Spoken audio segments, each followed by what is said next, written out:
What's good with YouTube? Y'all with no Big Flocko with a Convicts reaction where we smash, dash, and react.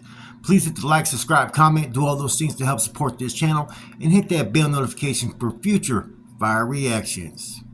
So first and foremost, man, as you already know by the title, we're going to talk about how prison is treacherous, how you can't trust nobody, and how it's a cutthroat world, man. You're going to see some real stuff, man. And before we go on, man, I want to explain, in no way is this video meant to promote violence, condone violence, or whatnot. It's to actually discourage people from making decisions that may lead them to prison, because this is the kind of stuff that happens in prison. It's for educational purposes and to hope deter a life from making that bad choice that may land them in prison. You're going to witness some crazy stuff right now that was caught on footage, and this is how that life is in prison, man. So for all those that want to talk, they with that action, they real ones, they could walk in their neighborhood. Man, it doesn't matter if you're on a level 4 180 active or SNY yard, as you're going to see in this footage, man. People are going to come. You're going to have to pay the piper if you think you're about that action, man. This is some real raw shit, man. And this is something that people have to see. This is how prison is. This is how people can be. And at any moment, you never know what may happen, and you can't trust anybody. Now, believe it or not, this is a video that's going to have, I think it's either 2 GBGs or 3 GBGs. One's Raza, I think the other 2 are Africanos, right? I think the Africanos are with the GBG, and I think even the Raza was supposed to be with the GBG, and there was some type of conflict that ended up happening. So here you're going to see it. Check it out what happens. I'm going to do a play-by-play real quick, and then I'm going to let the video run through a second time. It's about to get real up in here right now. Watch this. What you just witnessed there was the handoff of a piece. The one dude passed the one dude a piece real quick, and you already know what I'm talking about, a piece, a banger, whatever you want to call it, man. It's going to get interesting from here. You're going to see a little standoff, and then you're going to see him pass the piece back to the dude. And what you don't see is you see the Raza dude, he puts his piece in his pocket. So yeah, they're making me mute all these parts out. I just try to run this, they demonetize it. So as you look at that, man, squaring up, getting ready to get it. Passes his thing like I said before earlier, man. He's like, come on, man. This dude's a little dude too, man. This guy. GBG on GBG's. So they're going to start firing, as you're going to witness, right? And as they get to the Sally Port, right, you're going to see the other individual that he passed his piece to come running in. At that time, the one dude takes the piece out of the Raza individual's pocket, and they both commence to go to work on the individual, man. With 2 pieces. Ain't no fair ones, huh?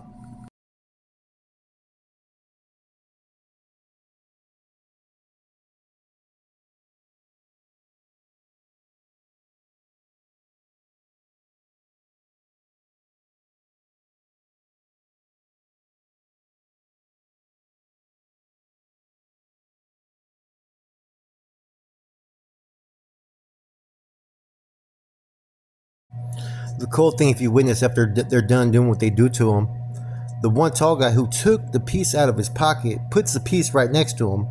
Then at the end, as you're going to see, decides to go back and pick up the piece he just took from him. It's kind of like that story. Don't get shot with your own gun. The funny thing is the black dude was bigger than the Raza dude. He's probably going to get the best of him anyways, as you can tell in the beginning. The Raza dude thought he was going to get a fair one, man. He decided to put his thing away. But at the end of the day, man, you got to do what you got to do to protect yourself when you're in these type of environments, man. It gets treacherous, like I said.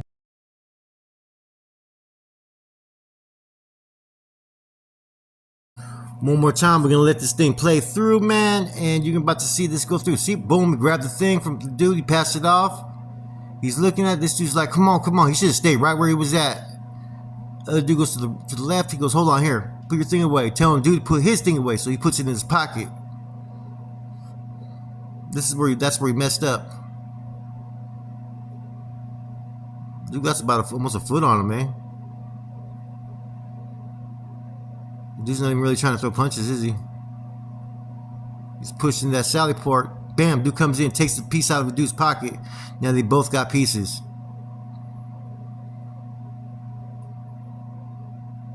Where's the administration at? You know the gun tower is right there above. And at the end, you're going to see him come right to the rotunda, man. I'm about to give you guys my review. There goes the officer right there. Then he puts a piece next to him. Then my first reaction after witnessing, man, this is the message we're trying to get to you, man. Prison, your life can get taken at any moment. You never know what's going to happen. It's a very volatile, at the same time, violent environment. I don't wish anybody to go up in, the belly of the beast and be on these yards where shit gets real, man. But in any event, I hope that anybody witnessing this understands that, man. This is the message we're trying to get out there, man, to hopefully people not take that step and make decisions that land them in prison. Now, in looking at this video from a convict's reaction, man, it is what it is. This is what prison is like. I'm surprised that there was no staff, first and foremost, watching the incident, which says a lot. 2, there's only 3 people out there in the day room. 3, I would have never put my piece away if I was the young kid that was by himself. Both the dudes are clearly together. They both have pieces, right? And they're both bigger than them. The next part, I would have never put myself in position to where the fight ends up towards the sally port. You're better off back towards the wall a little bit, man, so you can keep at least you can keep your eyes on what's in front of you. The bad thing is the individual has reach on them. So either you go for broke and just say fuck it all out, but you're not gonna sit there and box a dude because the dude's already at an advantage and you already know he has a partner. So from the get-go, I don't know if this dude thought that the fight was gonna end a little bit better off for him or if it was gonna end quicker. I don't know. Maybe he was trying to draw attention from the correctional officer so they fucking stop the fight. But in anything, you got to be ready to go. All that talking and yip-yapping, he should have already been on dude. If you're gonna go there, go there. If not, you're already lost before this even started, man. And that's what I clearly seen. Like the other guys, they were pretty much planning how they were gonna do it. There was no fear. There was no anything. They were just hoping not to get caught. But I think they were hoping to get the dude comfortable so they could do what they did to him. And pretty much they got him. You know what I'm saying? See, level 4 180Rs were known like this. They were known to be where everybody's evil. Whites, blacks, Mexicans, whatever you were evil. You had to be. You had to put on this fucking face every day and wake up and get ready to take a life or maybe even have your life took, man, because you never know what the fuck was going to happen. But even on these 180Rs, which is where this one happened, right? As far as SMY yard, it gets a little bit more dangerous because people ain't really playing that prison politics like they do on the main line. On a mainline GP, level 4 180, there's a lot of efforts to make sure that peace is on the yard and that everybody falls and functions within their own political group segment, whatever you want to call it. On the SMY, man, it's everybody for himself, or you may have partners that rock with you and you may have partners that don't rock with you. Like I said, it changes from yard to yard and by the individuals that are there. Level 4 180, man, that's how it goes, man. You see where you really stand, man, when you're in a position where it's you and then another man, or you and 2 other men. Not gonna say that this dude cowered it out or anything because he was ready to chunk him. He did what he had to do. Did he want to do it? I think the hype was there more than what he really wanted. You know what I'm saying? Because he was already at a disadvantage from the get-go. And I've always said, man, when you're in a position to where you're already in at a disadvantage, don't hesitate, man. Assess that shit and get busy, get with it, because that reaction may be what saves your life. Now, once again, I'm gonna end it. I'm gonna show this video one more time. But like I said, man, this video isn't to promote violence or condone violence. It's to help steer people away from them making choices so they don't enter into these situations where they're gonna have to be in an environment where there's violence, man. Think about it. You see every day in the newspapers, stabbings, inmate murdered, all kinds of crazy stuff. People going in with 8 years coming out with a life sentence. People going in there with 4 years left dying. There's no guarantee you come home when you go to prison. There's no guarantee that every individual you run into is going to like you.